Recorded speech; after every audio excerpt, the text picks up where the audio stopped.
Welcome. This is episode 3 of the Coast to Coast Football Podcast. My name is Jeremy Whitney, and this is Ed Boyer.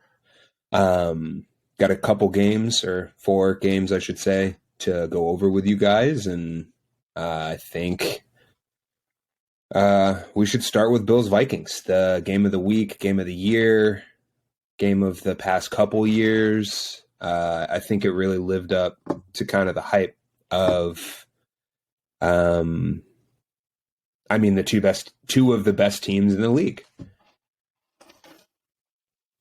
Yeah, for sure. Most definitely.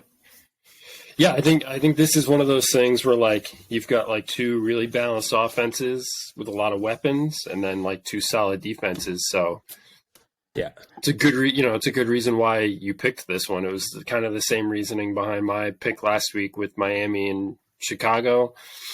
This one, just on paper, it should have been good, and it was. I mean, it was a great 4 quarters of football, and then you got a little extra with the OT. So it was like, I mean, great football, great receiver play. Kids would say that both Justin Jefferson and Stephon Diggs are quote unquote him, as the young say. I mean. That catch Justin Jefferson had on that, like, the defender had 2 hands on it. He comes up with 1 hand. Like, great. I mean, it's the greatest catch I've seen. I get it. It's not some playoff. Like, there's the immaculate reception. Like, it's better than the OBJ catch. 100%. 100%. Because they actually, like, everybody's like, oh, it's on the same level. And I'm like, yeah, like OBJ's catch like looked pretty. It was good. It was like, he was being, there was pass interference involved, and he still dove and made the catch. And it was also really early on in his career, so it was like, where is this guy coming from? It was one of those things. But like shock factor. You said, the defender literally had 2 hands on this ball. Had the ball. Yep. Jefferson had 1 hand, and up and underneath grabbed it midair. Controlling his body midair, still grabbed it and came down and like brought it to himself to make the catch while his body was being slammed to the ground. Yeah, and it's just like, I mean, the OBJ catch isn't anywhere near as good as this one. This one is most definitely the best I've ever seen. Wasn't it also a I swear it was like a third and long. Excuse me. 3rd and long or fourth down. Like, it was a big play in that game. Again, it's not a playoff game. It's not anything crazy like that. But like in the particular game, it was a must-have play, if I remember correctly. And I mean, it absolutely was. Yeah, it was definitely it was a long down and distance. It was a crucial play, and I mean, this is as close as you get to the playoffs without being in the playoffs. Like a game this, especially with two big teams like this. Yeah. It's like these are the games that like make a big difference with these, because I mean, they're quietly, pushing to be the best team in the NFC right now. You know what I mean? 100%. With Philly losing to Washington, now Minnesota's right on that same plane. Absolutely, dude. Like, I mean, you got Kirko Chains. Just like, it looks like it's fun to be a Minnesota Viking right now, and I think that's a huge reason why they're like. I know it sounds dumb, and there's so many other reasons why they're a good team right now. You know what I mean? They're very consistent. They have a great running game. I mean, Dalvin Cook might be the best running back in the NFL this year, just because he's like. That house call he had is a perfect example of kind of not how pointless 40 times are, but like he flew, dude. Like he might be the fastest running back in the NFL. Like, oh yeah, absolutely. Yeah, there's no question. His 40 time was nonsense at the combine. Like, there's no way that was accurate. And he moves around just obviously with purpose, but also like his cuts, everything he does, lateral, like it's all so explosive.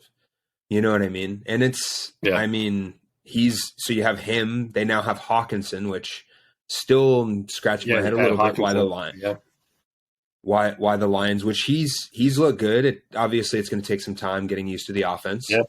But he hasn't looked bad. Obviously, Justin Jefferson. I mean, Thielen's making plays still. I know he's a little older and he's kind of lost a step in the sense of speed, but he's still he gets open. He's still a good receiver, and it's you don't have to. He's a better number 2 than half of the teams in the league. I wouldn't disagree at all. Just because it's and then you have Osborne looks good at times through spurts. You know, Irv Smith's going to come back, so you're going to have Hawkinson, Irv Smith like down the stretch. Madison's good. I mean, I'm sure I'm forgetting 3 to 4 other guys, but like.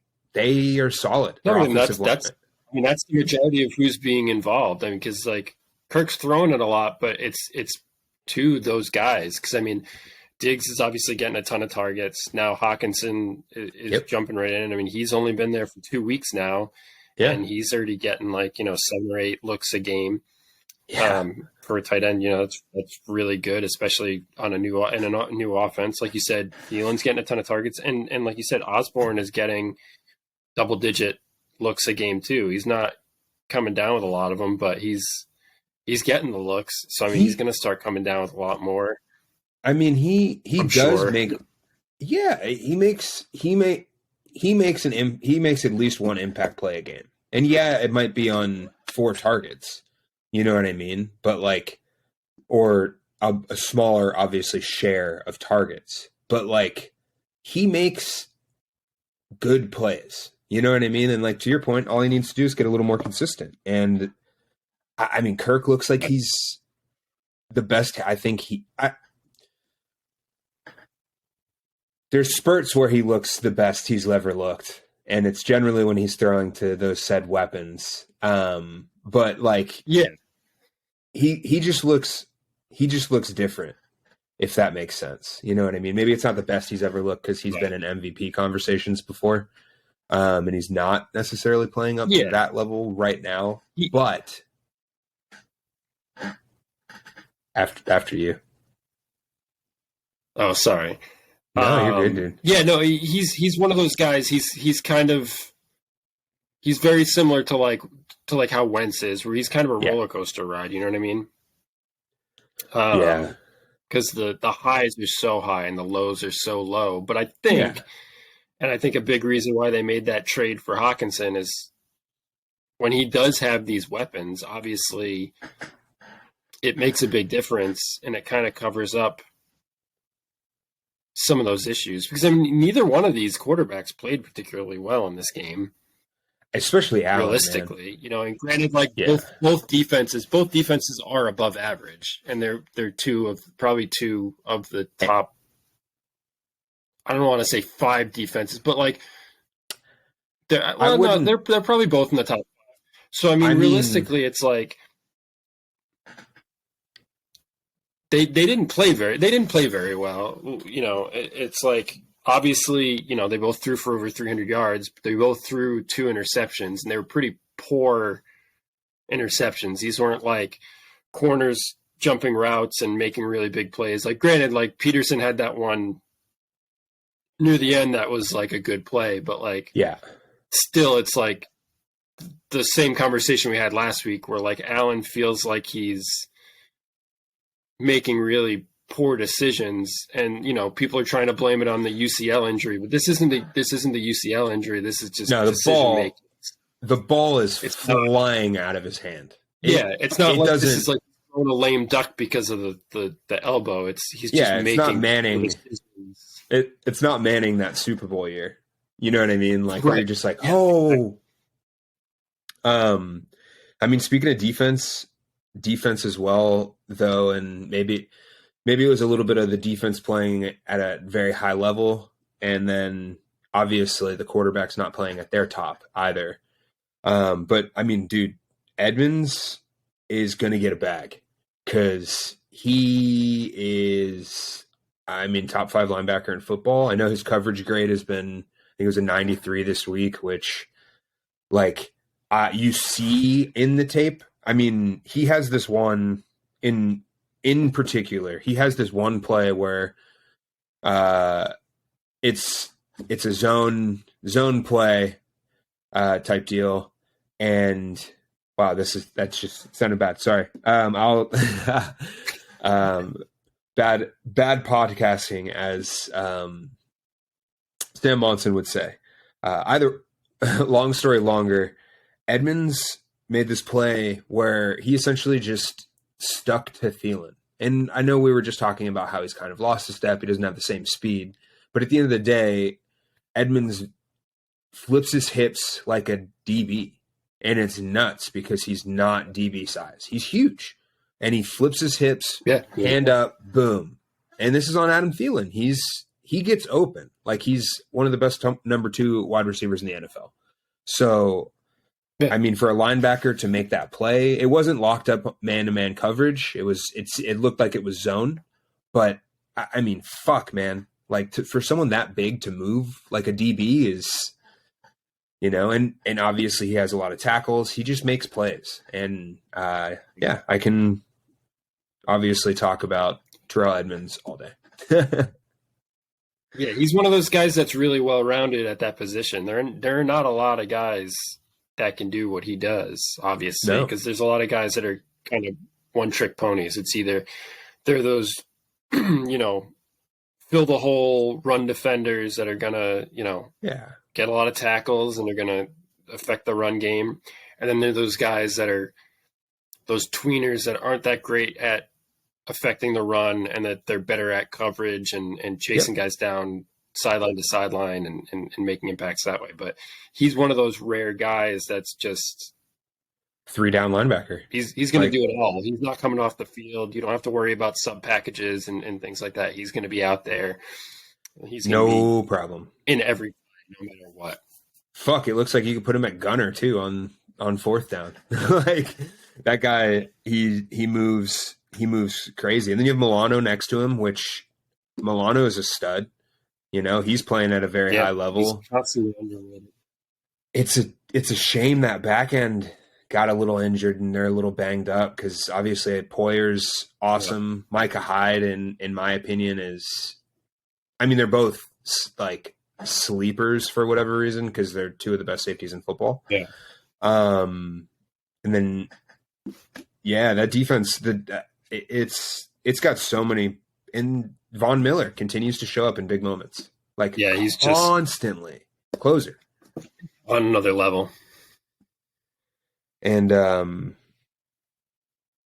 think that was one thing this game, actually. Speaking of Von Miller, I don't know what it was about the pass rush on either side either. There really wasn't a ton of pressure, and it came in bunches. Like, it wasn't, which was really weird.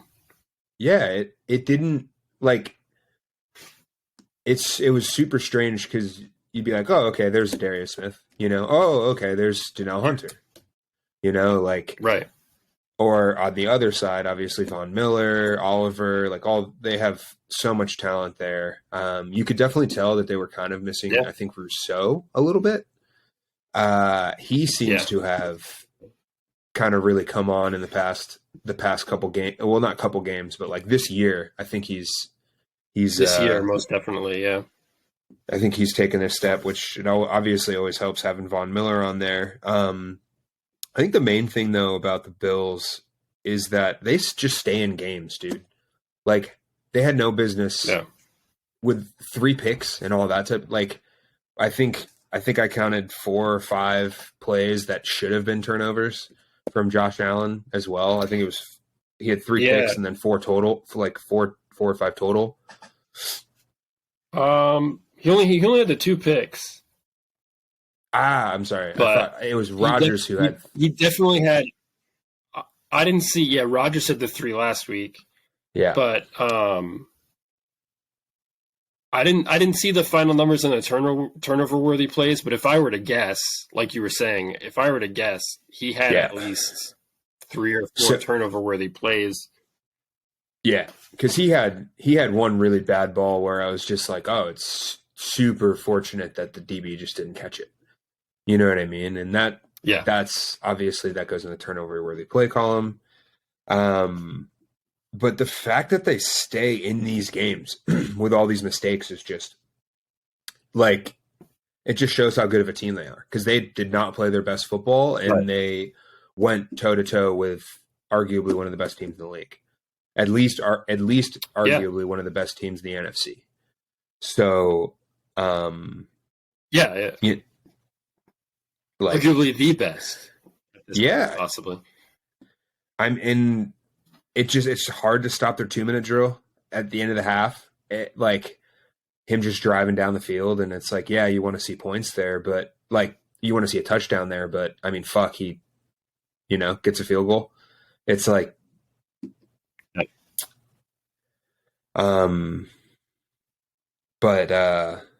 yeah, I think we've kind of sufficiently covered two of the best teams in the league. A fun game to watch, just weapons wise. We didn't really. Go ahead. Yeah, no, like you said, obviously we said this at the beginning. It's two like super balanced offenses. A lot of weapons on either side. You got loaded wide receiver rooms. Got the tight ends, because both sides you got solid tight ends, solid red zone tight ends, Hawkinson and Dawson Knox. Absolutely. But this could very easily be a possible Super Bowl rematch. 100%. Like, that's not out of the realm of possibility. We could easily see this game replayed in Arizona. We could see them playing against each other in the Super Bowl. It's not out of the question that these two teams, watching this game, seeing the way they played each other, not only just that, but just the teams that they are, the defenses that they have, the offensive weapons they have. We could easily be watching this game again. Yeah. Come February. So the Eagles picked up Linval Joseph, which kind of scares me about Jordan Davis's health. That's like, you obviously saw it in that game, which we're not covering this week for obvious well, I guess not for obvious reasons, because that was a shocking upset. If the Eagles are struggling to stop the run like they were against the football team or the Commanders, forgive me, whatever their name is, and they're going to have a new name in 6 months anyway. Dalvin Cook's a lot better than any of the guys that they have, and that's no slight to the Commanders. That's just pushing my boy Dalvin Cook up. No. Number 4 is he's clearly better than both Antonio Gibson and Brian Robinson. Yeah, it's quite apparent. No disrespect to either of them. I could see how disrespect is taken, better. But like let's be fucking real, dude. Dalvin Cook has I love Gibson. Dalvin Cook is a top 5 running back, but neither of them. No, they're not even in the top 12. Let alone are they in the top 5. Yeah, and it's tough, dude. It's tough. Like I think you're right. I think it's going to be a potential Super Bowl matchup, and worst case, I don't see anyone other than the Eagles. And that game previously with the Vikings, I think they caught him sleeping a little bit. The first time the Eagles played the Vikings, and they kind of shellacked him. Definitely did, yeah. I don't think they were ready for it. So, long story longer, wouldn't be surprised if this is the Super Bowl matchup, because it was a great fucking game, and not at all. Let's. So Cowboys Packers, huh? That was a shocker special. I had a feeling that Rodgers was going to kind of step up and play like Aaron Rodgers. It's kind of like with Brady, it's only a matter of time before they just there's a reason why he's a perennial MVP candidate and a 2-time MVP. Is he going to win his 3rd on a fucking run for the rest of the season? Maybe. Who knows? Not likely, but he's Aaron fucking Rodgers. If he just rips off another couple games like this, and I know he's not games left. I know, and I know you're not the biggest I Rodgers mean, fan. really, there is. I have no problem with Rodgers. I just, as a player, he's kind of a douche Yeah, in real life. But as a player, I mean, there's a reason why he's won back-to-back MVPs and why he gets the respect he does and why he's in the same sentence as Brady. Because you know, he's not Brady, but he's as close to Brady as we've got in the current game and in recent history. So I get it. And also, this is a great game because it was one of those things where it's like, you know, you said it exactly with the Philly, the Philly and Minnesota game. It's like, he caught them sleeping. It's like yeah, Dallas thought their shit didn't stink. They're like, we got a great defense. We're gonna run right through this guy.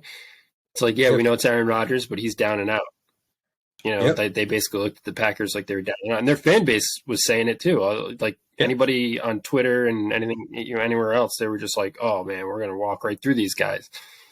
It's like, yeah, as poorly as this wide receiver group has been playing, it's like this was also another one where it's like it was proof as to why, they have the weapons that they usually do, and why Rodgers does as well as he does is because they always seem to have yeah. they find a way to figure it out with the whole next man up, and I still don't think Christian Watson is a replacement for Devontae Adams. I think he's more of a replacement for There's MVS, but there's he's a weapon.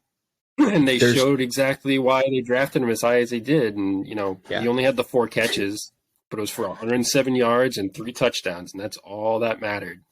yeah, dude. And that's the thing. I mean, there's two, in my opinion, receivers that can replace Devontae Adams, and that would be either Justin Jefferson or Tyreek Hill. Like those are the only two. Then people are going to come at me being like, "Have you ever seen DeAndre Hopkins play?" And it's like, yes, but DeAndre Hopkins hasn't always been there. He's like, we're talking about current now, and he's playing great. I'm not undermining how Nuke is playing right now, but he's not playing at the level of like just look what fucking Justin Jefferson did on Sunday. Like watch that and then watch the same Sunday game from the Cardinals and tell me that Justin Jefferson isn't different. Or go fucking watch any Dolphins game like we were talking about last week. Like go watch any Dolphins game. Tyreek Hill is fucking different, dude. He is a different cat, and it's no slight to any of these other guys. So back to what we were saying about Watson, though, I think they need to fucking force feed him. I don't give a shit if he drops 3 passes, which some of them weren't necessarily catchable. But if he's give him fucking 8 to 10 targets a game and see if the kid comes down with 4 of them, because who gives a shit if his stat line can be like you said? I mean, he should have had 4 touchdowns. Yeah, no, 100%. He should have had 4 touchdowns because the other one that he basically lost in the lights. Well, four touchdowns and then what? Another 60 yards. You know what I mean? So now you're talking about 163 with 4 touchdowns on 5 receptions. Like, feed the fucking kid, because you watch him take off the line, man, and fuck, like, holy shit! Like, he's a freak. He's big too. He's fast. Yeah, and then he pulls the just standing backflip. You're like, oh yeah. Human. He's different than what I am. He looked like fucking Tyreek Hill too. Like you know how Tyreek Hill does it, and he like floats. And then same thing, but Christian Watson's what 6'4", 220 or some ridiculous fucking weight like that. Like, dude. So I think, and then if they force feed him, and Rodgers really just has to, which is what he's been struggling with. He just has to force feed these kids, and they're gonna have their growing pains, like between Watson and Dobbs. Like, if you want to throw them, you got to be okay with them dropping passes, because you're not. I mean, this was a must-win game, and every game moving forward is essentially going to be a must-win game, because the Vikings are going to win the division this year unless something catastrophic happens there, and I mean, they might lose to the Bears again. like because they're starting to look halfway decent, and they didn't when they beat the Heck yeah, they are. Packers. You know what I mean? Right. And the Cowboys, I don't know. Other than CD Lamb, like I wasn't really impressed with anything that any of them did. Like Tony Pollard pops every once in a while, but he didn't I was have gonna much say going. Pollard does his thing though. He's got those electric plays. Yeah, but he didn't have any this week. And I think the Packers, I think A their few, line. not a ton. Yeah, well, he didn't have the like 60-yard run for a touch, like the Dalvin Cook type play, Right. where it's like, which he's capable of. He's entirely capable of, and I mean, they should kind of feed him more than Zeke. I get it, and all that type of stuff. But I mean, CeeDee Lamb's he's going to be one of the top 5 receiver once the older guard starts dropping off. You know what I mean? Yeah. The Diggs isn't that much older, but like Nuke, Yeah. Adams, all those guys kind of go off into the sunset. Like CeeDee Lamb's going to be right there because he looks fucking great and he's always open. Like you're like, oh, Yeah. where's CeeDee Lamb? And I mean, getting Prescott back now too is fantastic for him. Yeah, because I mean, as much as I forget his name. I don't know why. As much as he, who? Oh, Cooper Rush, Cooper Cush. As much as he did well and was serviceable, like Right. It's not Dak Prescott, which isn't a slight. It's just Dak is that much better. Rudy Ford for the Packers defense, dude. He had 2 picks. He had a day. And he stepped in. Subsequently, CeeDee Lamb had a day on Darnell Savage. Unfortunately, they slid him into the slot. Yeah. And every time CeeDee Lamb broke for a large gain, I was like, oh, who was that on? And it's 26, Darnell Savage. But to be fair, like, what do you expect when you toss a free safety in a slot cornerback role? Like, I was like, wait, what the fuck? Like, I had to look it up during the game and to see what it was. And it's Rudy. I was like, who's Rudy Ford starting for? Like, is he a linebacker? Like, I didn't understand it at the jump. And, yeah. So obviously Stokes is out. So you have Alexander and Douglas on the outside. You got to bump Savage, which I think they're going to do a different game plan next week. Especially depending on who they have to play. But yeah, Rudy Ford balled out. Good for him in his opportunity. I don't know if it was his first start, but that's fucking awesome to see. It was, yeah. And I mean, back to the Packers offense, like the run game's dominant, and obviously a lot of it is Aaron Jones, but AJ Dillon's no slouch either.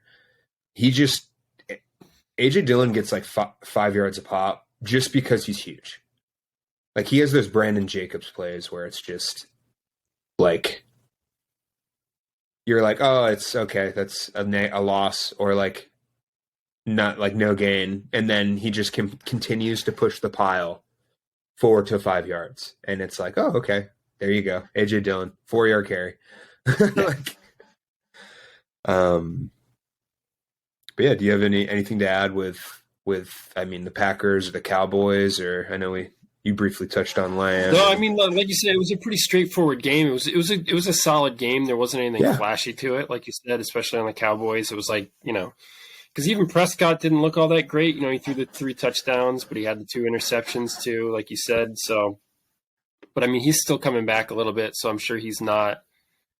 I'm sure he's health wise 100%, but I'm sure he's not like field ready 100% where he'd want to be. Yeah, because those two picks were kind of like lobbed a little bit. Like they were they sailed a little bit, as I think that's the correct term. The only other thing I really noticed, like it wasn't really the Cowboys, Bakhtiari again, he's kind of, speaking of getting back to 100%, he's getting back to 100%, his pass blocking's back. He's not in a rotation anymore. He's playing 100% now. And, think he only gave up like one pressure, something like that. It was really low as far as like what he was giving up.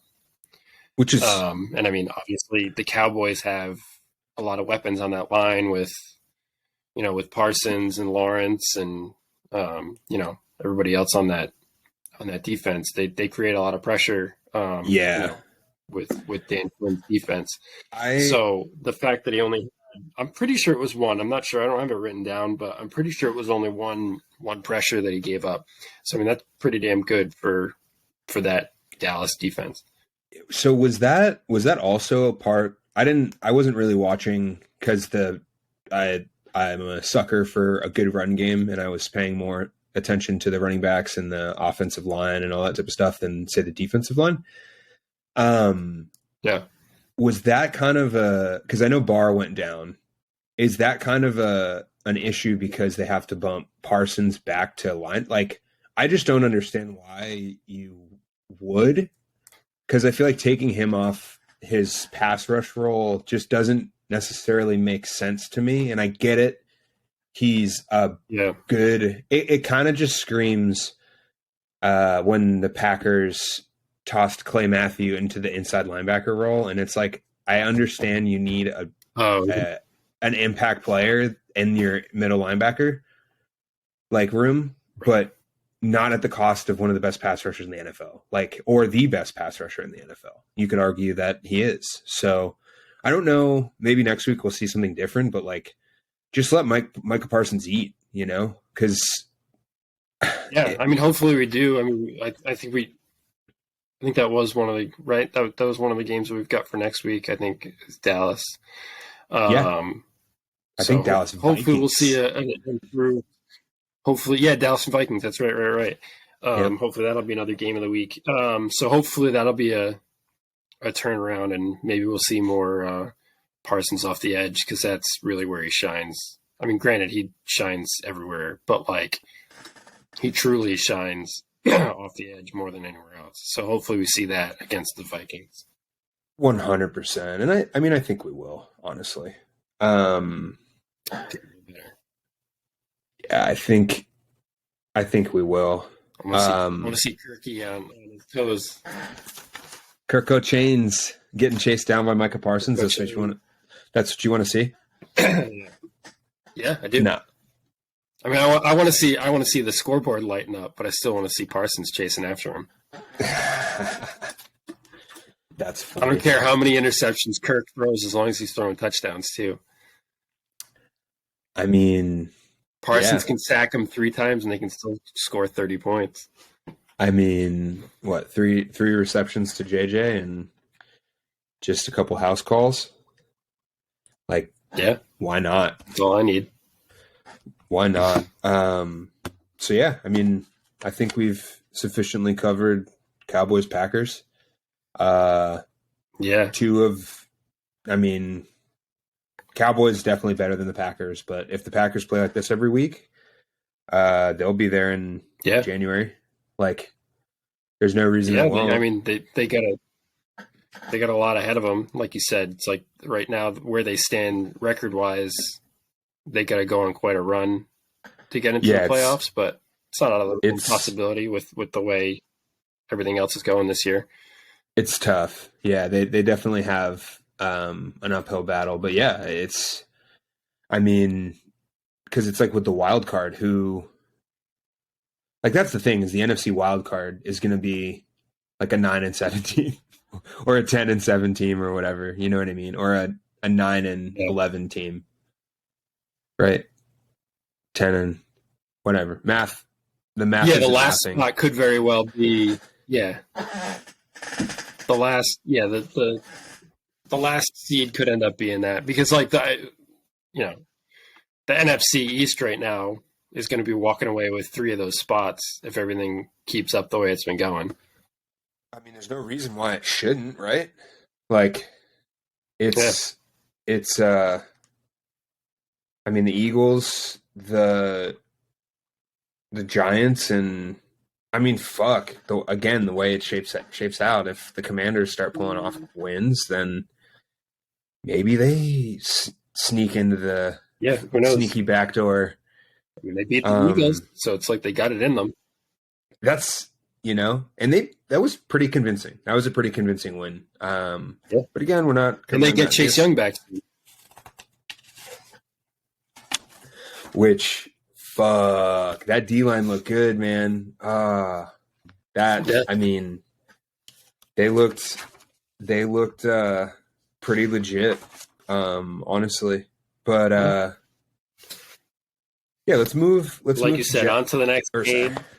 Yeah, KC Jacksonville. That's what I got next, my man. That's what I got next. We had a Kadarius Toney sighting. Oh, let me tell you about Kadarius Toney. Yeah, dude. I know he didn't fit, and it seemed like maybe Dable rubbed him the wrong way, or someone did, or whatever happened. It made more sense to get rid of him, which I think he was already kind of out. I think he was already kind of out before they even got there. I think he was checked out of New York. I mean, wouldn't you be? And then it didn't get any better when they tried to sit him down and have conversations with him, and I think he was already checked out. So they were like, "Whatever, man. We don't need you. We'll figure it out otherwise." Like, yeah, we tried to bring you into this. You really don't want anything to do with this, so you've got a hamstring injury. Go sit down. Yeah, well, and you can kind of understand from his perspective as well, because he's always been in trade talks. Even from before the season, it's Kadarius Toney's on the trade block, and it's like, I mean, if you have a lot of pride, I could see that, because at the end of the day, these are human beings. But yeah. I mean, really, all that to be said, I am so fucking excited for Andy Reid and Kadarius Toney, because and get rid of Mecole Hardman's a stud, and he's made great plays for the Chiefs for years now. But do not. He has boom games every once in a while. Do not give Kadarius Toney, or do not give him Kadarius Toney touches, because, he's just electric, man. And it's no slight to Mecole Hardman again. Plenty of teams would love to have him and that speed and again, like you said, the boom or bust games and all that type of stuff. But Kadarius Toney's fucking different, and you saw it. He just had several plays where you're like, oh, okay. He's going to be a weapon for the Chiefs moving forward. And I'm really excited to see how it evolves, absolutely. Because this was their first game. Because this was only his second game. Or this was his first game getting legitimate usage. Yes. Because last week he only got one catch or whatever it was, 2 catches maybe. Yeah, but how can you this week he touched the ball? He only touched the ball 6 times. Yep. But he still had 90 yards. Yep. On those 6 touches, he had 57 through the air and 33 on the ground. And it's I think he had 7 or 8 missed tackles in that, and he had his first NFL touchdown on top of that too. So it's and then not to mention, like you said, not only is he just electric on the field, because he looked this way last year when the Giants had him on the field for the limited amount of time they did it, had to have him on the field. He looked electric then, and now you're putting him in arguably one of the best offensive schemes for his talent. Because he was electric with the Giants, but that was with, Garrett. Why am I blanking Jason on Garrett? Garrett. That was with Jason Garrett's offense, who doesn't run a modern NFL offense in any way, shape, or form. And now you put him into an Andy Reid offense, who's far more capable at scheming to fit somebody's skill set, like a Kadarius Toney. And you've got Patrick Mahomes throwing him the ball. Let's be real as well. He's not obviously straight line speed, not as fast as Tyreek Hill, but no, I would argue that his short area quickness is comparable. Because look at the guy. He's just as elusive. He's just incredibly in a different way. Elusive. Yeah, obviously he's not Tyreek Hill, where it's just bananas. But he's So to your point, it's going to be so exciting watching him grow in the playbook and Yeah. really seeing how creative Andy Reid gets with him, because I mean, shit, man, he is like Yeah, it's ridiculous. It was unfortunate special. what happened, and yeah, I mean it's unfortunate what happened in New York. It is, yeah. As a Giants fan, I did not want to see him go. I loved when they drafted him. I remember we talked about him a lot, and I never in a million years thought Gettleman in that front office were going to want anything to do with a guy like that, just because of his, off the field stuff, and then just like the style of player he was. I just didn't think he fit into their offensive scheme with like the pieces that they had coaching staff wise. Yeah. And then when they drafted him, I was excited, but then also confused because I was like, how are they going to use this guy? And that's part of the reason why there was such an issue last year, because they didn't know how to use him. It was one of those things where it's like, why did you draft a guy like this that you had no idea how to use when you could have drafted, an ex, and just a receiver that you would know how to, like, because there were plenty of them at that point in the draft that you could have drafted. They could have drafted Bateman or somebody like that. That was more of an wide receiver that like they could have actually schemed, or they wouldn't have had to worry as much about scheming. But like, as much as like I hated the fact that he had to leave the Giants, I was happy that he was finally going because I was done hearing about it. For sure. But like, this is the best case scenario for him. Like, the only other offense that probably would have been a good fit for him would have been in Miami, but that would have just pushed him even farther back down the list, because then he would have been behind, Hill and Waddle.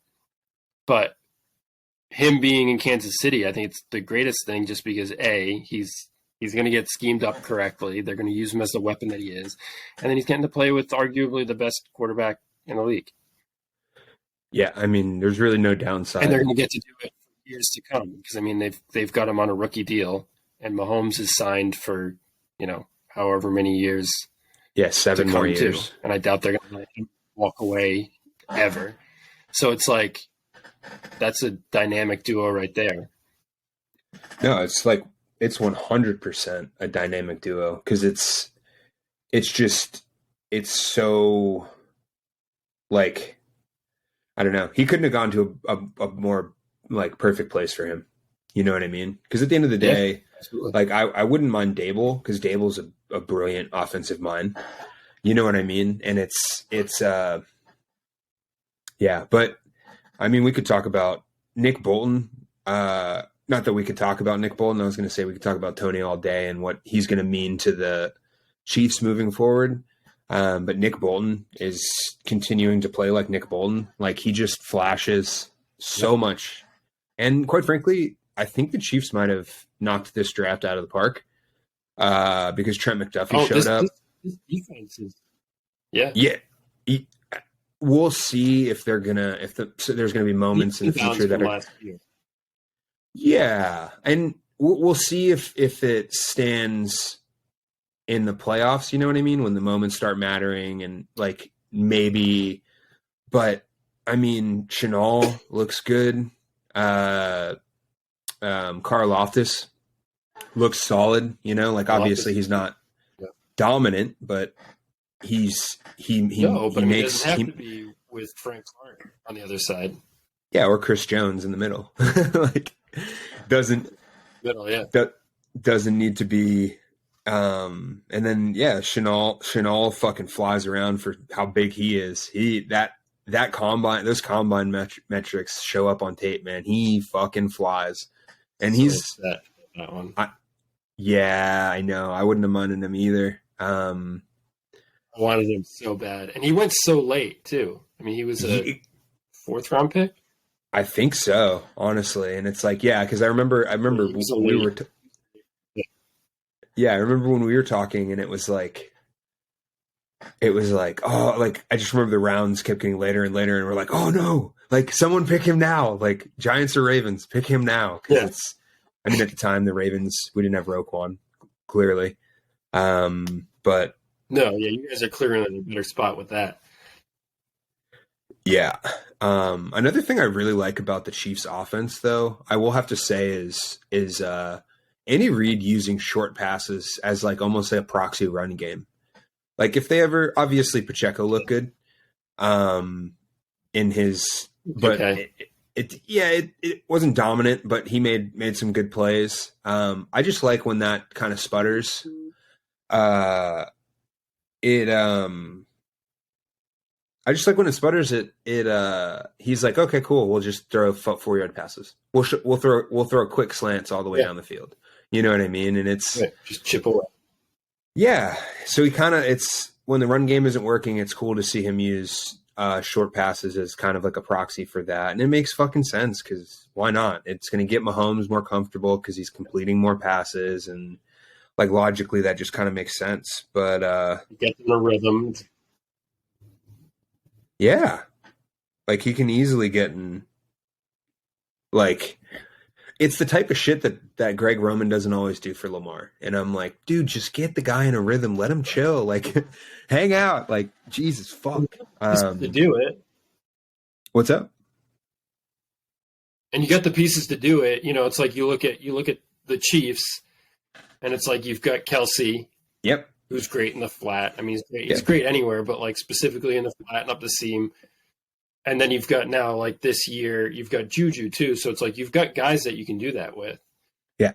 Which is perfect because it's like granted, like most teams have guys they can do that with, but like they've got two of the best people that you can do that with. It's kind of like how the Rams were last year. You know what I mean? Yeah. When they were actually operating well, before this year when their offensive line just fell apart. But when you have you've got a guy like Cooper Kupp and you've got Tyler Higbee, you've got guys that you can do that with where you can just chip, and you don't have to necessarily hit these big bomb plays. And then occasionally, you throw that deep ball, and that's what KC's kind of doing. And like you said, that's something that a lot of other teams, like Baltimore specifically, when you've got guys like Mark Andrews and Likely and Duvernay and Prochet, and even when they had Bateman, now they don't, but even when they had Bateman, you should have easily been able to draw stuff up like that to do it.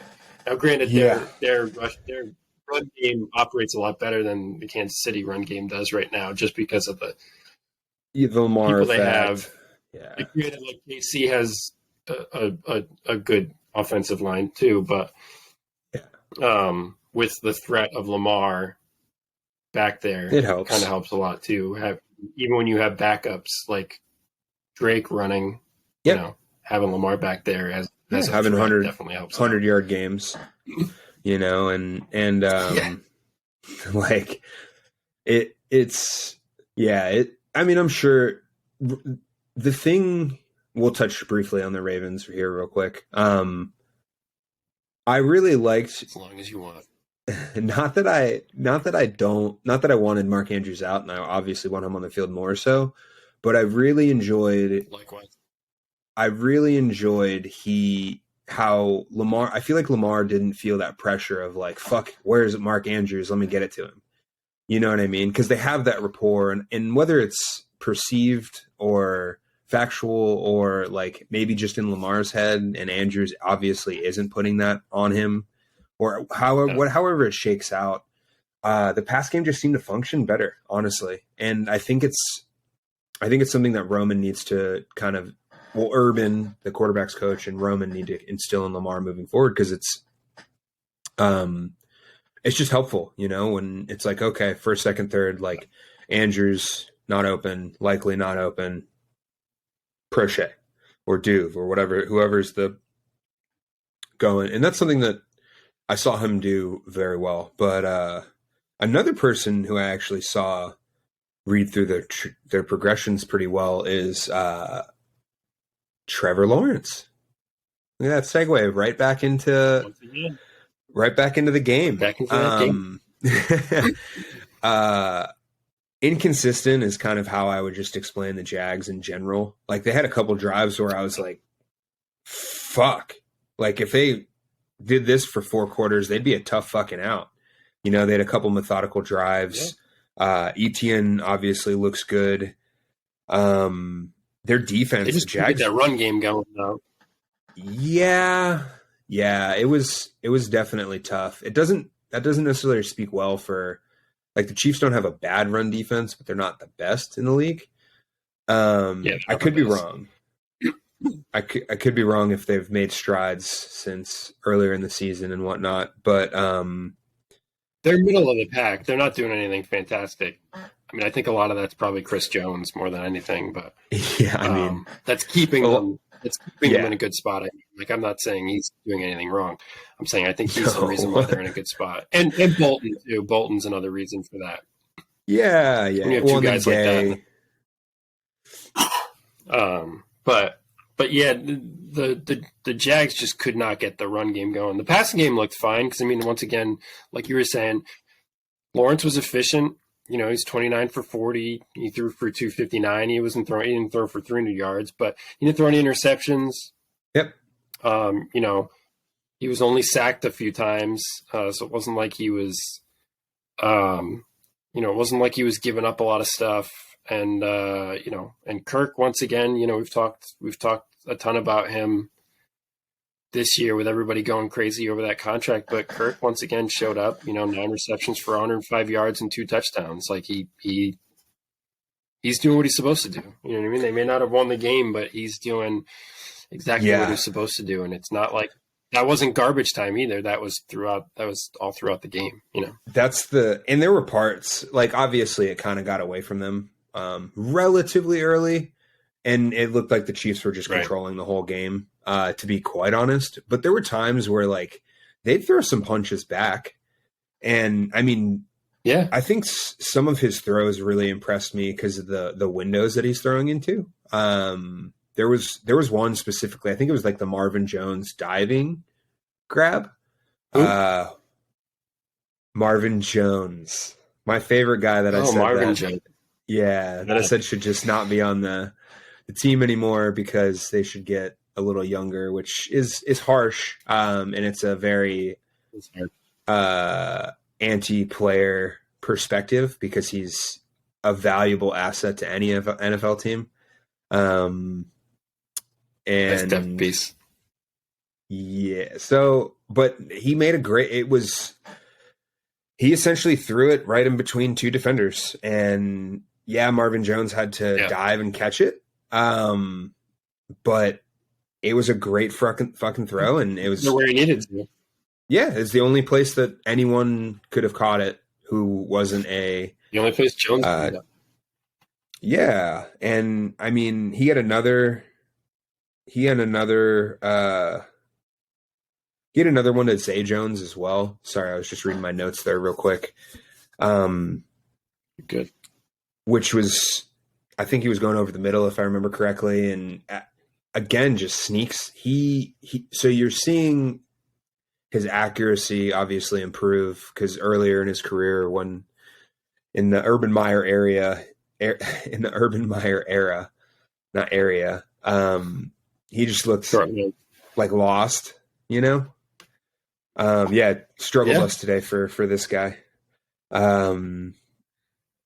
But I mean, fuck, man, Jacksonville, I wouldn't be surprised if they were in playoff contention in the next couple of years because they have a high draft pick. They've been investing in the right players. Cisco looks good minus the that interception was nice. Yeah, minus the head hunting. He was a little head hunty for 2022. But yeah, man, I mean, couple years, give him a couple years, give Peterson a couple more years, and I think they're going to be better than they have been. That's a big part of it. Yeah, I mean, we talked at nauseum last week. It's just a stabilizing force, and I mean, fuck, as I think you said, a potato could have done a better job than Urban Meyer last year. And it's just what young quarterbacks need. You see the people that are successful, and look at Allen and McDermott, look at Lamar and Harbaugh. Yeah. Kyler Murray's still kind of, I don't know if Kingsbury's that stabilizing force that we'll see how that, what'd you say? Sorry. Kingsbury's garbage. He's got no business. We'll see. He needs to go. Yeah, I mean, I don't understand how you hire how does Saturday get flack when Kingsbury got legitimately fired before getting an NFL head coaching job. You know what I mean? Like, it's not like I a don't get rule it. where he. And at least like Saturday, it's an interim head coach. Yeah, like that whole. I know Pat McAfee. You can't do a legitimate hiring. You can't do a legitimate hiring process for an interim head coach. You just need to appoint an interim head coach and move forward. It needs to just be an easy thing, usually in-house. With this exception, it was somebody that wasn't in-house, but it's like, what does it matter? What does it really matter?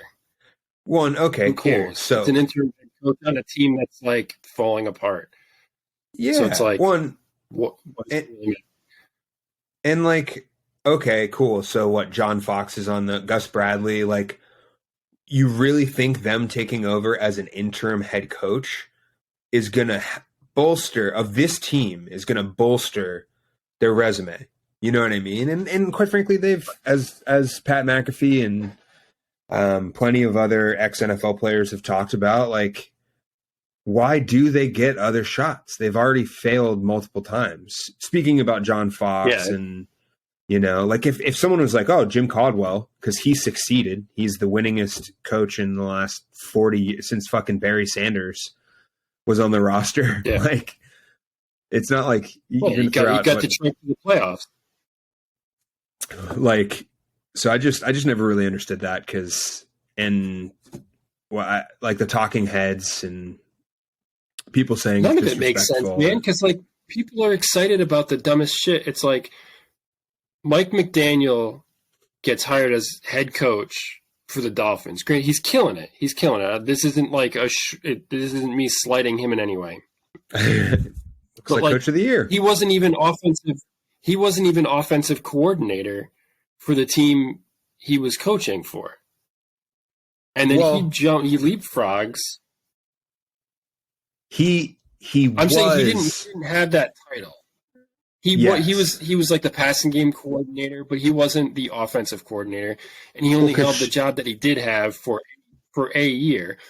Yeah. My point is, people are okay with that, but they're not okay with a guy who's played the game of football, 13 years, was an offensive lineman, a Pro Bowler at that, played with, like you said, one of the best quarterbacks in NFL history in Peyton Manning, and also played with Aaron Rodgers for a little bit.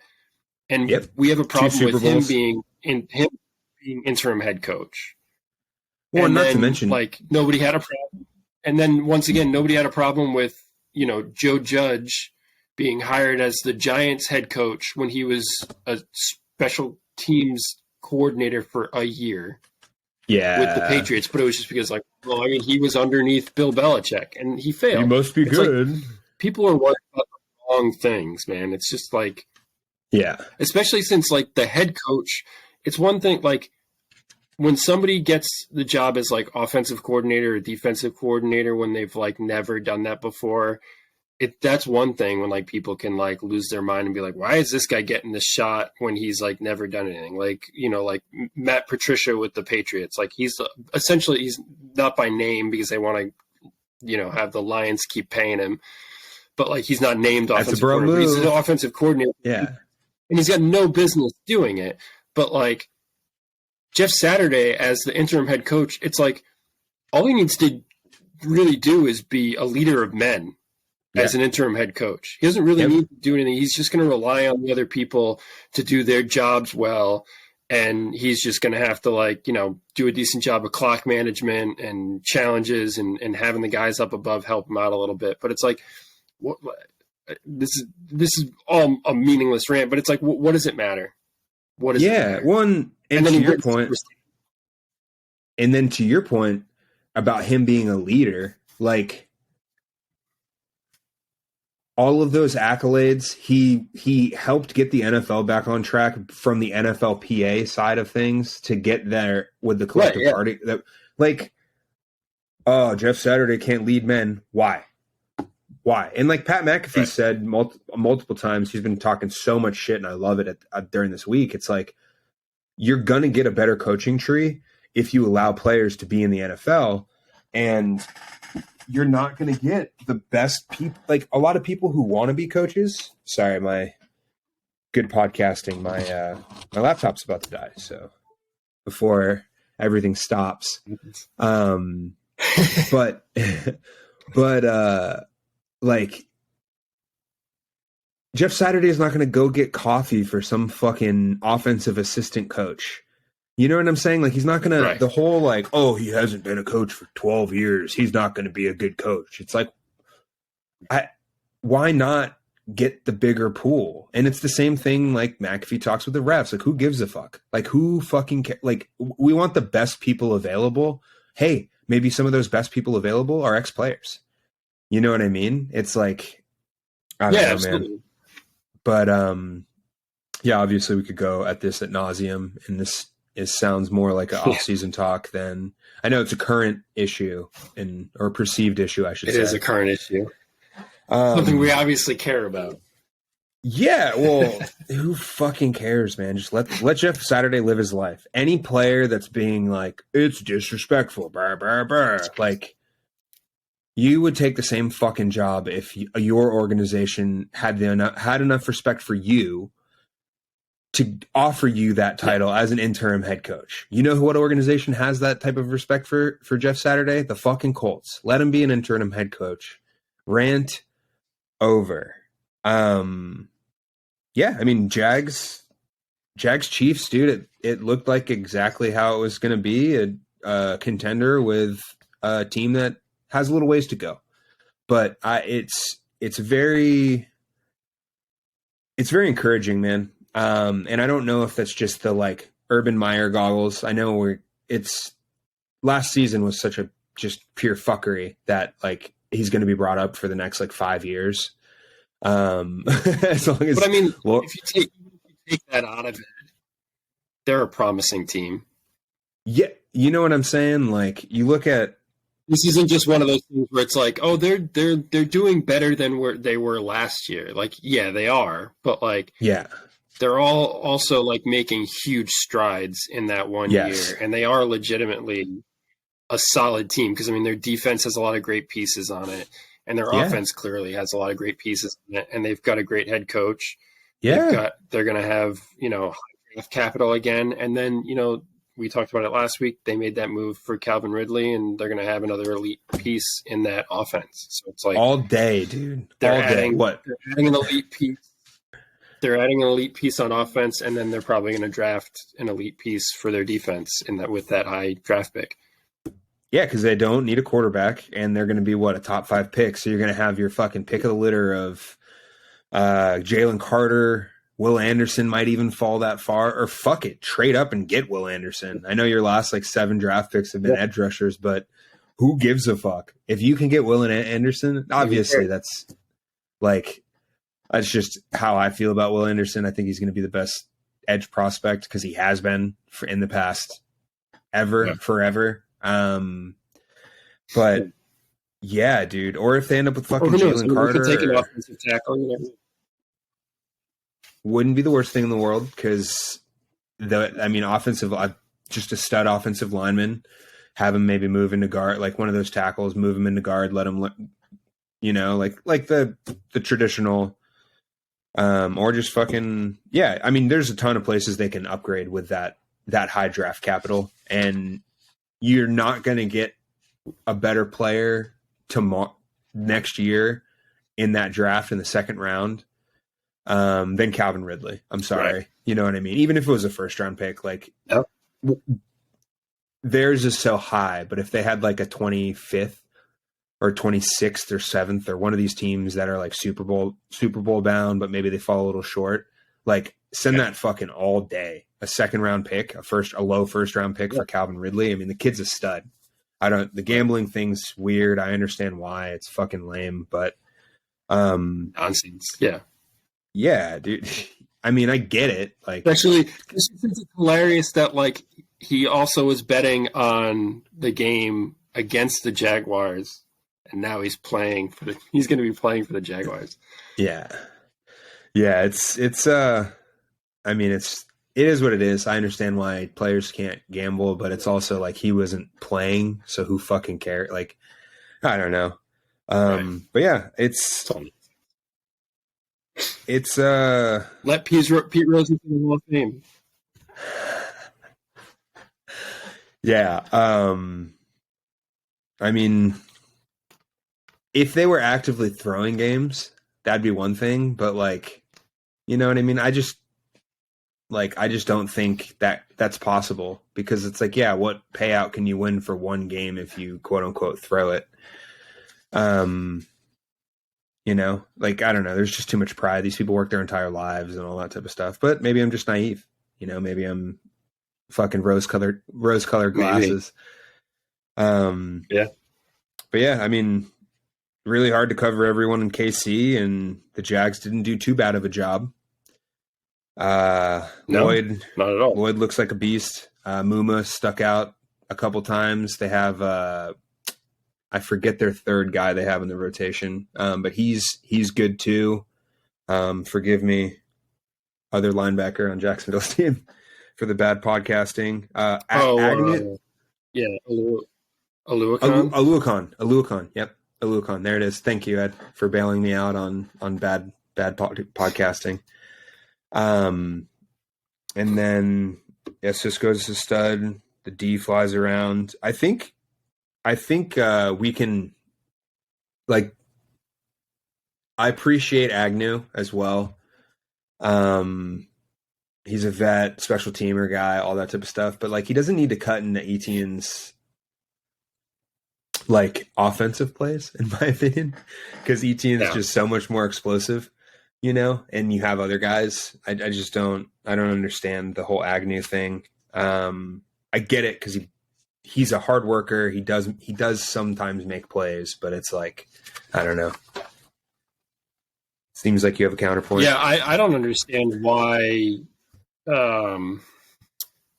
Etienne isn't touching the ball more than he is. Because even, you know, they had a hard time running the ball, obviously. But he's just still not being featured in the passing game either, which is really frustrating. Yeah, and I just don't understand why. I don't know. Yeah, I mean, it's, you just get like there was a screen to Agnew, and I'm like, why wouldn't you want Etienne to get that screen? You know what I mean? Like, and again, it's nothing against Agnew. It's just he can catch the ball. He is a pass catching back, and you're going to get him who runs what, a 4.4 low 4.4. You know what I mean? 4.3 speed. Yeah. Or Agnew, who's like almost 30, has lost a step from his earlier years. Like, I don't understand, because I mean, there were creases there. Obviously, it's easy to see from my couch, and I'm not on the field, like actually playing. But like, I don't know, man. It's just when you're comparing hyper athletes to other hyper athletes, it just doesn't make any sense why Agnew is going to get the like creative side of the Etienne touches, because it's fucking feed the guy. Maybe it's a pitch count, I don't know, but you know what he's capable of. He's doing in the NFL exactly what he did in college. He's no different, you know. He's got that kind of Reggie Bush-esque flair to his game, where he can run between the tackles. He's capable at running. He's not going to be a top 5 running back. He's not going to be Barkley. Yeah. He's not going to be, you know, Dalvin Cook. He's not going to be any of those guys. But he's more than capable of being a solid runner between the tackles. He's capable of doing it, because he's another one of those guys that's like, people talk about him as if he's a receiving running back, like he's this thin guy, but he's a solid running back. He's like 218. Yeah. He's not a small running back. Everybody talks about him like I think it's because he's got that long, weird, skinny neck. Yeah. But it's like he's not a small running back. He's a normal size running back. He's a big guy, and he can handle the wear and tear. Like, he got injured his rookie year, but whatever. That happens a lot, and it doesn't mean that he's injury prone. He just got injured. And then, for sure, you know, he's more than capable being electric in the passing game as well. He's one of those guys that shouldn't leave the field and should just be out there and should be getting out there. He shouldn't be there shouldn't be one of those things where he like his efficiency shouldn't be game script dependent. He should just be in the game script no matter what. Yeah, I mean, give the guy like however you want to shake it out with between run and pass, like at least give him like 10 to 15 touches a game. You know what I mean? Like maybe you want to do some. I mean, he's getting that. It's just like it's confusing why, like you said, why they're spreading the ball out to a guy like Jamal Agnew, who he just can't do what Etienne can do. Yeah, and if you give if you give Etienne six targets instead of the 3 targets he's getting, you're probably gonna, Lawrence is probably looking at like 3 and change instead of 250. It's probably that big of a difference where like you probably are going to gain an extra 50 to 75 yards by giving him, especially if they're doing screens if you're doing screens and stuff, you give the guy like get him with some fucking hog mollies in front of him, give him the ball and let him make a play in space. Like fucking, I don't know. But yeah, that's like my only like. That was like the only thing that stuck out that I was like, man, that's my like main complaint. It's like, just give Etienne all the usage. So, okay, maybe I was wrong with 10 to 15, but like give him 20 touches a game, just it's even number, round it out. Like give him, I'm with you. But there's also human beings. Agnew's put in a lot of blood, sweat and tears into this game. And I don't want to take anything away from him. It's just at the end of the day, like when you're talking about NFL teams, like you kind of have to have the best person play. And in those particular spaces, like we've just talked ad nauseum, Etienne's the guy. Like it's no slight to him. He's like you said, he's like 5'10" to 5'11", 218 pounds. And Agnew is like $190, maybe dripping wet. And he's like,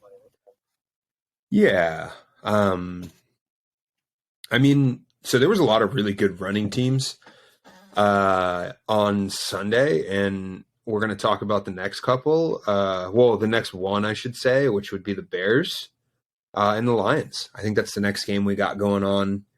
It is. The Bears run game looks good, dude. It looks solid, and maybe it's the Lamar effect that Fields is bringing, or the Fields effect, I should say, because he's his own person.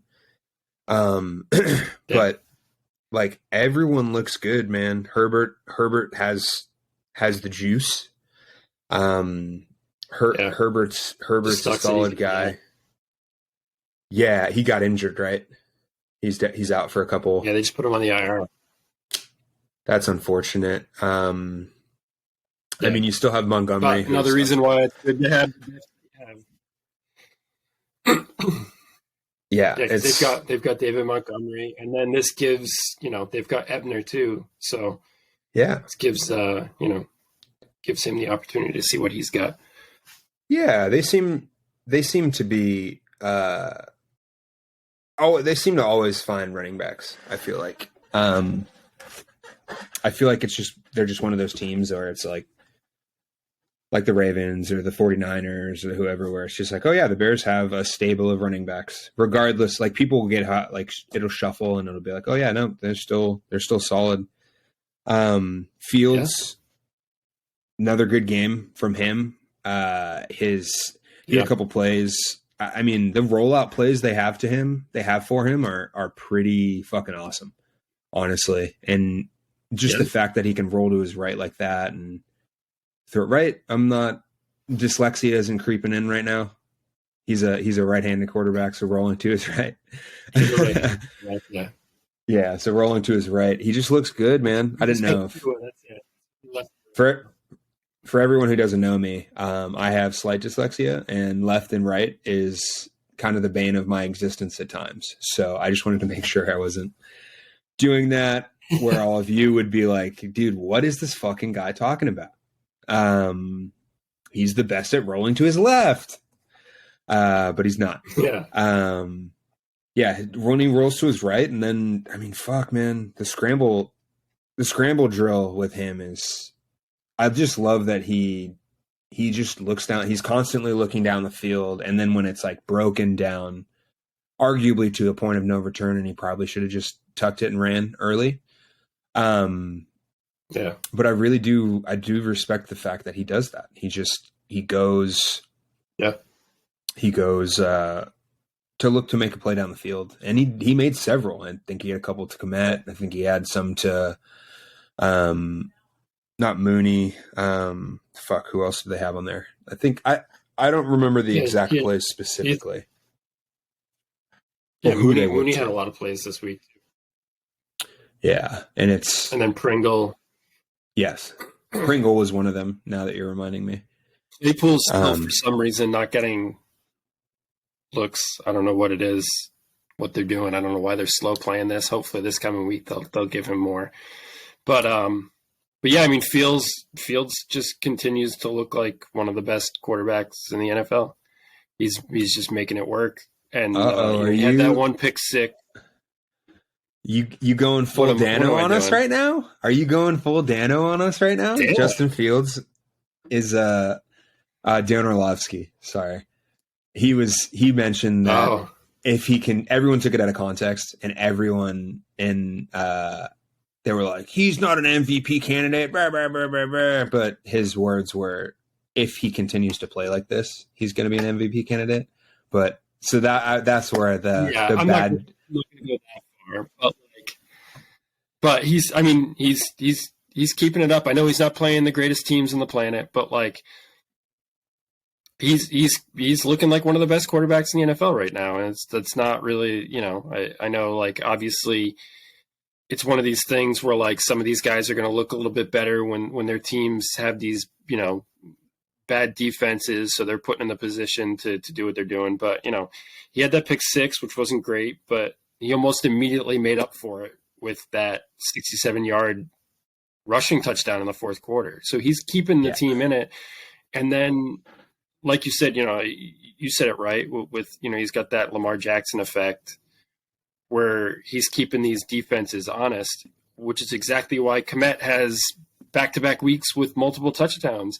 He's sitting there in the red zone. They're just dangerous. Once they get in the red zone, there's almost no stopping them because they keep the defense honest. So it's like the linebackers or the safety, whoever's matched up there, needs to pick one or the other. They need to commit to either staying on Fields or manning up with Komet, and then they're fucked with the other thing. It's like they stay on Fields, he's going to dump it off to Komet.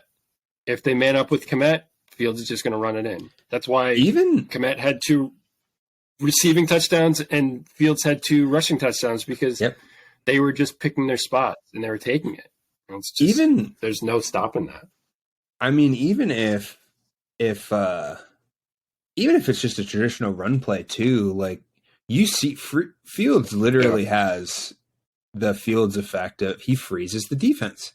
It legitimately helps out. There was multiple times where they waited. The defender literally waited and was like following the ball and making sure that the running back had it. And the running back's already almost even with them, which means they're leaving, if you're even, you're leaving. So it's wild, man. Fields is, his scramble ability, he just looks good, man. I don't disagree. He looks like one of the best quarterbacks in the NFL right now. And obviously because they need to trust him a little bit better in the passing game, but yeah, you're right. Yeah. Obviously that's also with Allen having a down week, Rodgers, this is the first week he's actually looked good. I'm just talking about like, if we wanted to go down that him in the MVP conversation rabbit hole. Mahomes looks good, but he's not as dominant, Tua, it's got to be between Tua and Hurts, but even Hurts had a couple picks last night. So I don't know. Plus, like the MVP is an important award and all that type of stuff, but I don't know. It's not. It's yeah. We can just leave it at the fact that Justin Fields is playing at a fucking high level, and it's awesome to see his continued growth. Yeah. I know we talked about it last week. I think this is going to be the fourth game that he's played like pretty good in, obviously, and it's getting better. It's trending upward. Because he had that, like, he really kind of broke out against the Patriots. Yeah. On that Thursday night game, because he ran for, they beat the crap out of the Patriots, and he ran for the 88 yards. So he was kind of getting a lot more of those, designed runs, and they were trusting him a little bit more to throw the ball. And then from there, he just kept going with it. So it was just uphill. up. So that keeps going.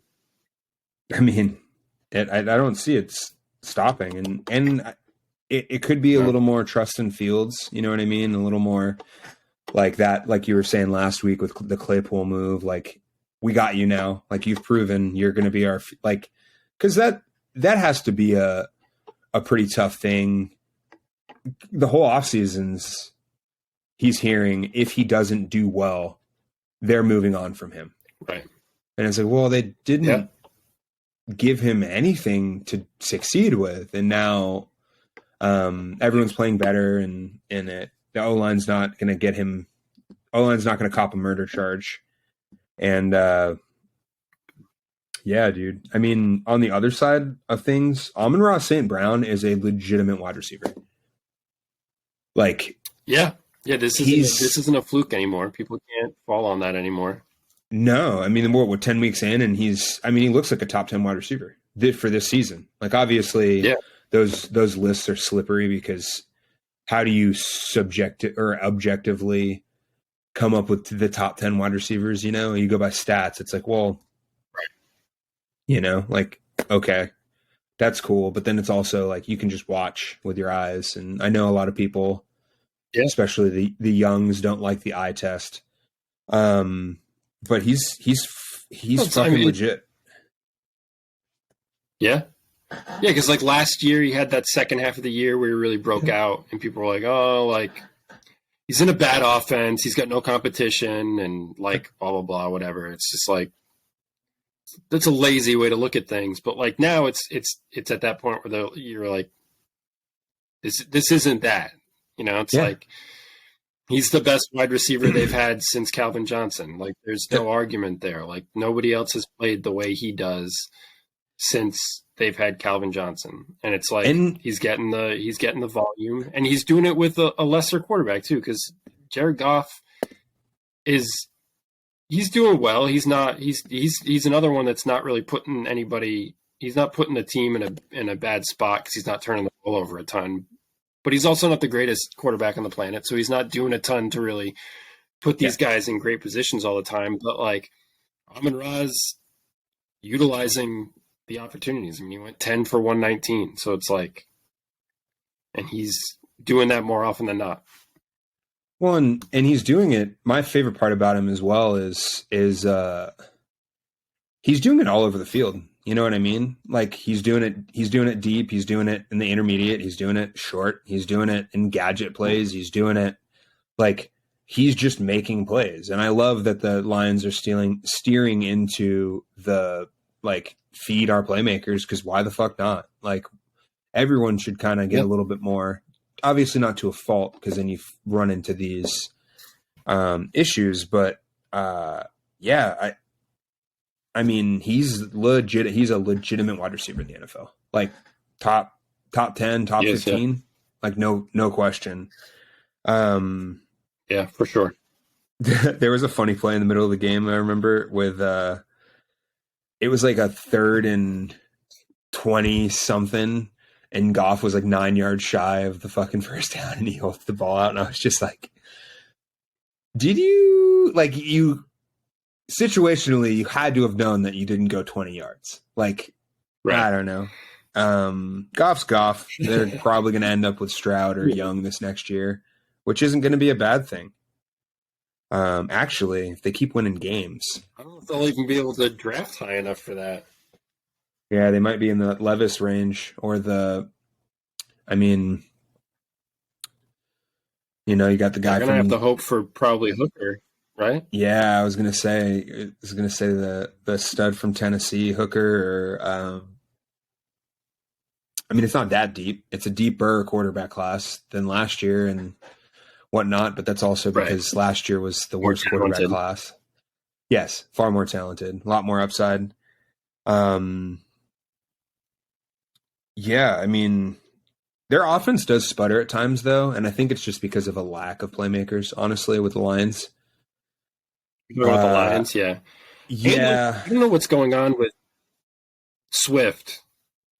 I wanted to mention that he's gonna not be healthy, right? He just looks slow, man, and it's weird. He looks slow, and what else did I write here? Like he had that one run to the outside on, I think it was 3rd and goal, and like I feel like earlier in his career he would have made that because it was beating an angle of a linebacker, and you had the because it was an outside run, like you had the angle, you know what I mean? Like you had your angle for the end zone to at least get there, but he gets stoned, and maybe he's a little banged up because I don't know. He didn't look particularly fast. It looked like he was working really hard to go nowhere, in my opinion. Yeah. He didn't look great, and he just didn't really touch the ball a ton. He had 6 carries and he had 1 reception. That was it. Yeah, you have 1 Williams. reception on 1 target. That's true. You have Williams, and then I think they have another a third back that kind of rotated. Williams, but Williams isn't better than Swift, or shouldn't be at least. Williams is capable. He's definitely he's like a high end number 2 running back because he's one of those guys that you just want on the team. But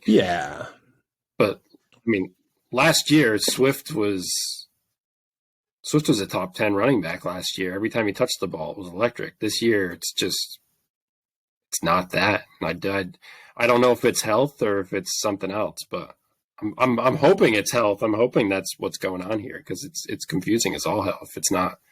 Yeah, he just looks like which it's never an adjective to describe him. Again, he just looks slow. He doesn't look like he's getting to the hole as quickly as he was. He doesn't look like he's getting to the edge as quickly as he was. He just doesn't. It's almost like he's running in quicksand, honestly, to be quite honest. But Hutch also honest. I'm glad you brought Hutch up. Yeah. Yeah, Hutch, he fucking flies. Speaking of people who aren't fast, he is quite the opposite. He fucking flies, man, for being 260 pounds. I get he looks like a wide receiver just because he's 6'7". Right. But he had a couple plays. He had he trailed from the backside and tackled who was it? I think it was Montgomery or Herbert, which those guys have juice. They don't have the sluggishness that we saw in Swift. Like I think it might have been Herbert too, which I believe is the faster back of him and Montgomery.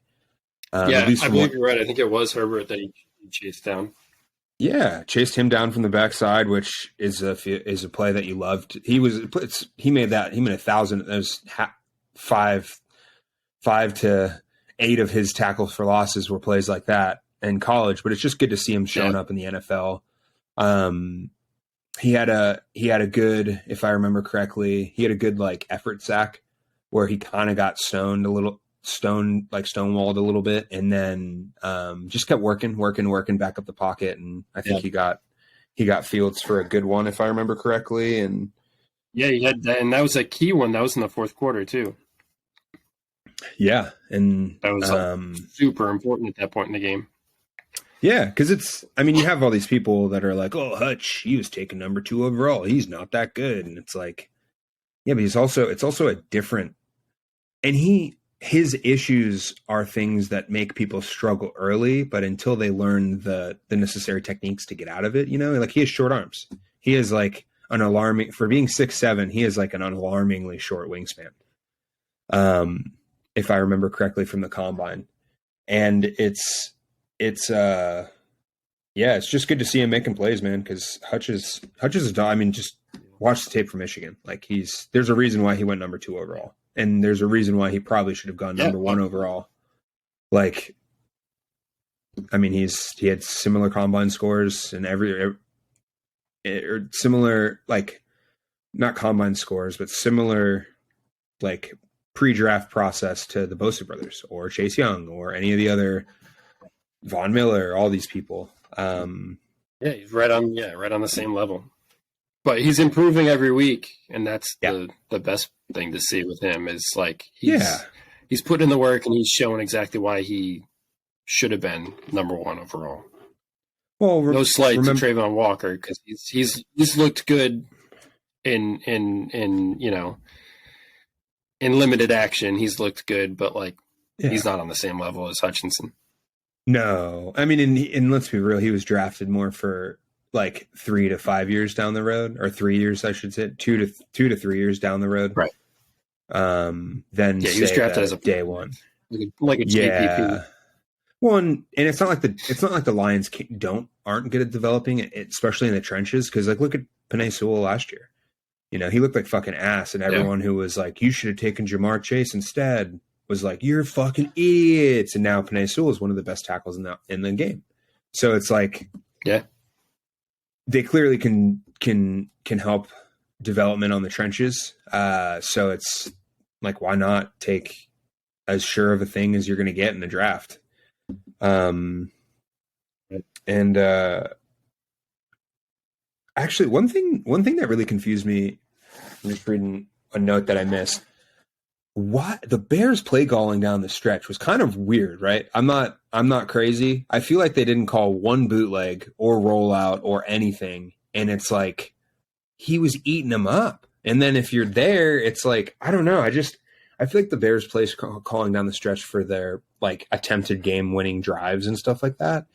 I just feel like he got kind of not lazy or tried to do too much or what. Like, I don't know. I'm a firm believer of like, I don't know what it was. It was definitely, no, you're right. It was definitely off kilter from what they had been doing for most of the game. I don't know what it was. I don't know if it was because of that pick 6 from before that, if that was like kind of like in his head still, or if it was just a play caller who, but yeah, you're right. There was definitely something off there.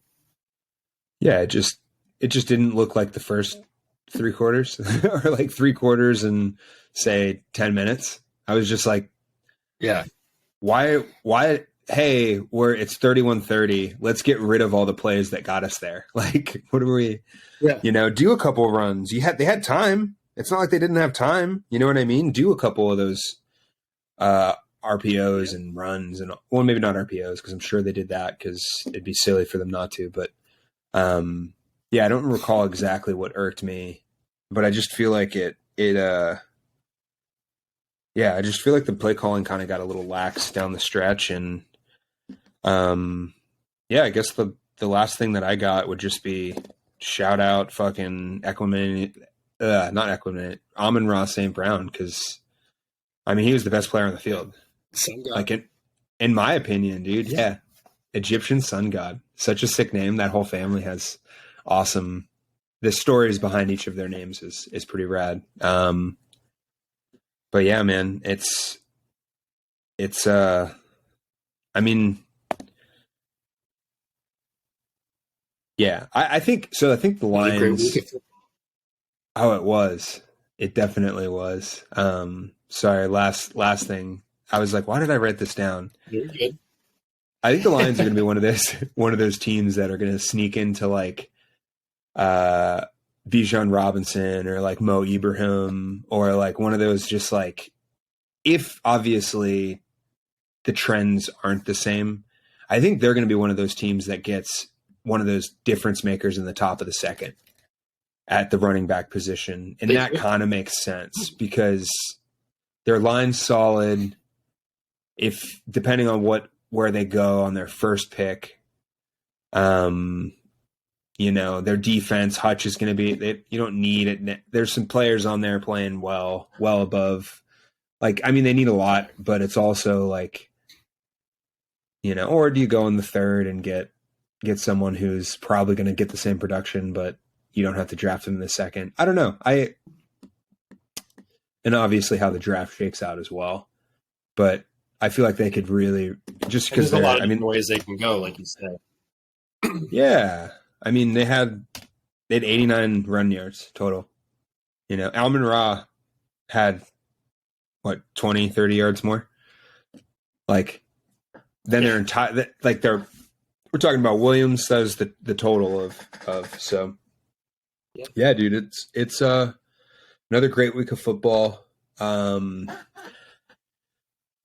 Next week, we'll have 4 more games. More on that sometime soon. One possibly a snow game. One possibly a snow game. Spoiler alert. We'll lead you, which, depending on what games are playing where, there could be multiple snow games, but there's an interesting snow game. There could be, you're right. But yeah, thanks everyone for listening. We appreciate all you guys, and yeah, looking forward to episode 4 next week and the games this weekend. And have a good rest of everyone's week, and have a great weekend. Later. Damn it.